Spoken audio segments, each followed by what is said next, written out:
ఫిబ్రవరి 5వ తారీఖు కల్లా మాకిచ్చే సీట్లు ఏంటో లిస్ట్ అనౌన్స్ చేసేయండి.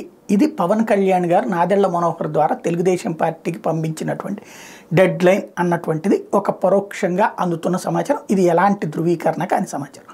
ఒకటి మాత్రం ఖాయం, ఏదైతే మొన్న 2 సీట్లు చంద్రబాబు గారు అనౌన్స్ చేయడం, 2 సీట్లు తను అనౌన్స్ చేయడంతో ఒక డెడ్ లైన్ ఖరారు చేసినట్టే అయ్యింది.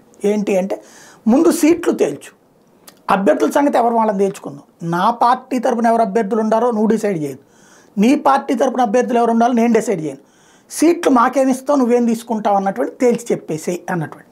ఇప్పుడు చంద్రబాబు గారు ముందు చేయాల్సిన పని అది. తెలుగుదేశంతో ఏ స్థానాల్లో పోటీ చేస్తే జనసేన ఏ స్థానాల్లో పోటీ, తెలుగుదేశం పార్టీ ఎన్ని సీట్లో పోటీ చేస్తే జనసేన ఎన్ని సీట్లో పోటీ చేస్తే అది ఫస్ట్ ఫైనల్ చేసి ఇవ్వాలి.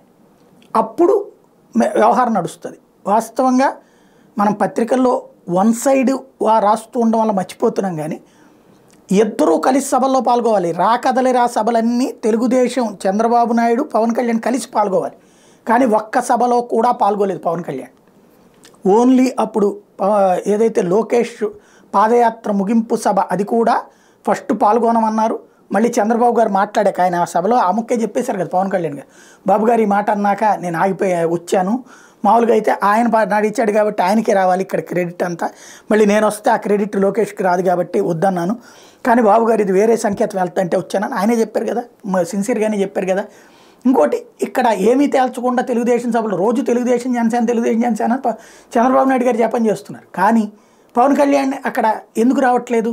పోనీ పవన్ కళ్యాణ్ ఏమైనా వేరే బిజీగా ఉన్నారా? నథింగ్. ఇక్కడ తిరుగుతూనే ఉన్నారు కదా, ఇక్కడ కార్యక్రమాలు నిర్వహిస్తూనే ఉన్నారు కదా, అట్టంటే ఆయన ఎందుకు వెళ్ళట్లేదు? సంఖ్య తేల్చట్లేదు. అది రేపు 5వ తారీఖు కన్నా తేలుస్తారా? ఇటు లేకపోతే పవన్ కళ్యాణ్ ద్వారా పవన్ కళ్యాణ్ కార్యక్రమాలు నడుస్తుంది. అది ఏంటన్నది చంద్రబాబు గారు తేల్చాల్సి ఉంది.